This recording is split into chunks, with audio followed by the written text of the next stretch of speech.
Hello and welcome back to another video, and today we're going to talk about another game I beat recently. I just beat this game, so how was it? Yeah, well, there's that intro again. I eventually am going to replace it. So the game that we're going to talk about started with me walking into a GameStop, just kind of looking at whatever, hoping there was a sale. There really wasn't. But then I saw on the shelf a game that I hadn't seen in a while. It was Knack 2. Now, Knack 2, believe it or not, at least around here, is hard to find. I just haven't seen it in person. Yeah, you can get it on eBay. But sometimes, certain games I just wait to find in a thrift store. Knack is usually one of those that I feel isn't worth a whole heck of a lot, and it really isn't. And, alright, Knack 2. Okay, I never beat the first one. So I thought about, that's a good reason for me to go back and pick up Knack 1, which I had since I got my PS4 in 2015, and finally finish it.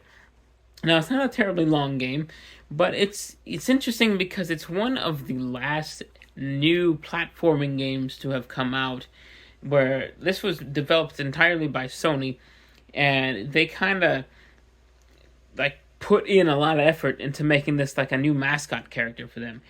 And did it work out? Clearly not, because they don't make them anymore. So how's the game? Well, not that bad. For what it isn't terrible. It's one of those rinse and repeat sort of games. You do a little bit of platforming, you fight some enemies, you do a little bit of platforming.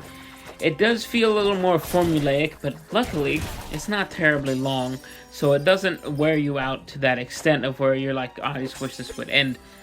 It's 13 chapters, which I beat it in the span of a couple of weeks, playing it on and off, and if it was any longer than that, I would say it wasn't very good.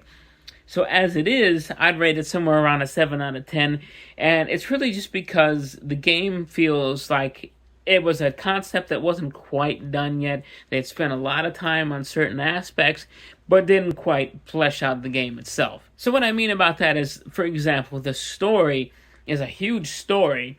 It has two whole plots happening simultaneously. There are two bad guys that are trying to stop you at the same exact time, and you're kind of bouncing between them. It's a big story. They put a lot of time and effort on that.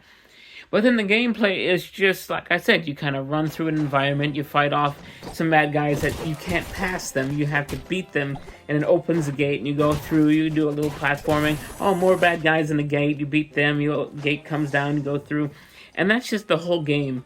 Just rinse and repeat that formula.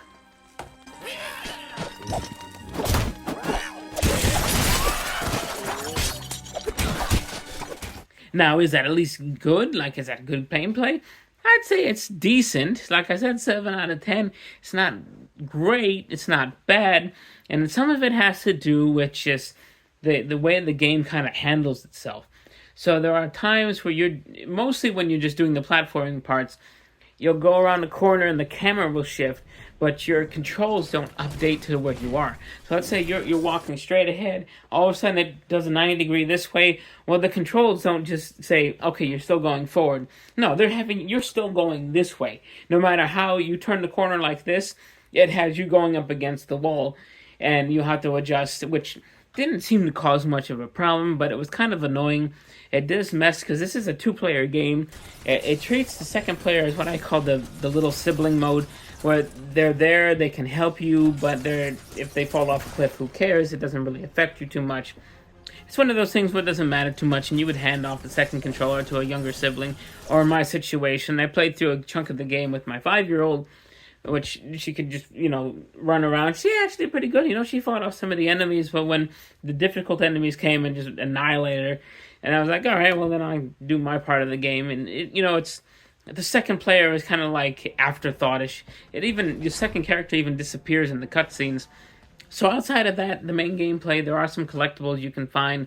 They're always behind smashable walls, and you go down these little tunnels, you pick up a piece of a thing, and it makes kind of like a power-up for your character. Some of them you don't even really finish until the end of the game. Some of the ones that you would think would be more important to have at the beginning of the game, like, for example, there are these yellow stones, I think they're called sunstones. You smash them, and it grants you this ability to do an extra powerful move.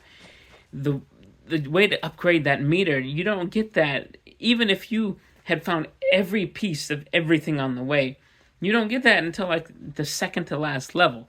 So it's kind of like they're afterthoughtish, and there's a lot of stuff to collect where I thought I was hitting most of the doors.